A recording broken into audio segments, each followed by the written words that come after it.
महाराष्ट्र माझा, प्रत्येक गावातून आणि प्रत्येक जिल्ह्यातून थेट तुमच्यापर्यंत। शिक्षण, समाज आणि वकिली क्षेत्रातील आदर्श व्यक्तिमत्व ॲडव्होकेट उमाकांत आदमाने यांना युवा महाराष्ट्र आदर्श समाजरत्न भूषण पुरस्कार 2024। बातमी आहे पुण्यामधून। युवा प्रबोधन साहित्य मंच महाराज्य मावळ पुणे यांच्या द्वितीय वर्धापन दिनानिमित्त दिनांक 24 नोव्हेंबर 2024 रोजी पुणे येथे एक विशेष सोहळा पार पडला आणि या प्रसंगी कवी, साहित्यिक आणि निवेदक ॲडव्होकेट उमाकांत मधुकर आदमाने नोटरी भारत सरकार यांना शैक्षणिक, सामाजिक आणि वकिली क्षेत्रातील उल्लेखनीय योगदानाची दखल घेत युवा महाराष्ट्र आदर्श समाजरत्न भूषण पुरस्कार 2024ने सन्मानित करण्यात आले।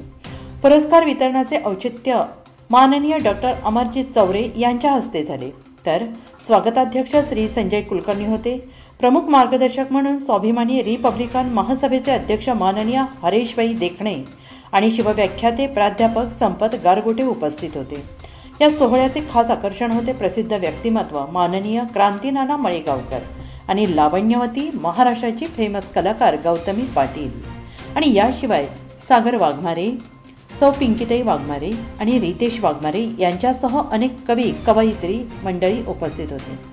ॲडव्होकेट उमाकांत आदमाने हे फक्त वकिली क्षेत्रातच नव्हे तर साहित्यिक क्षेत्रातही आपला ठसा उमटवत आहेत। शिवाजीनगर जिल्हा सत्र न्यायालय पुणे येथे त्यांची वकिली व्यवसायासोबतच नोटरीचे काम यशस्वीपणे सुरू आहे।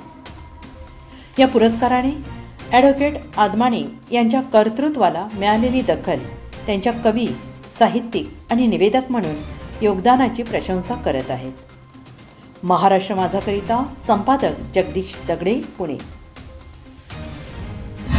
महाराष्ट्र माझाला सबस्क्राईब करा आणि बाजूचा बेल आयकॉन प्रेस करून मिळवा आपल्या परिसरातील ठळक आणि ताज्या घडामोडी।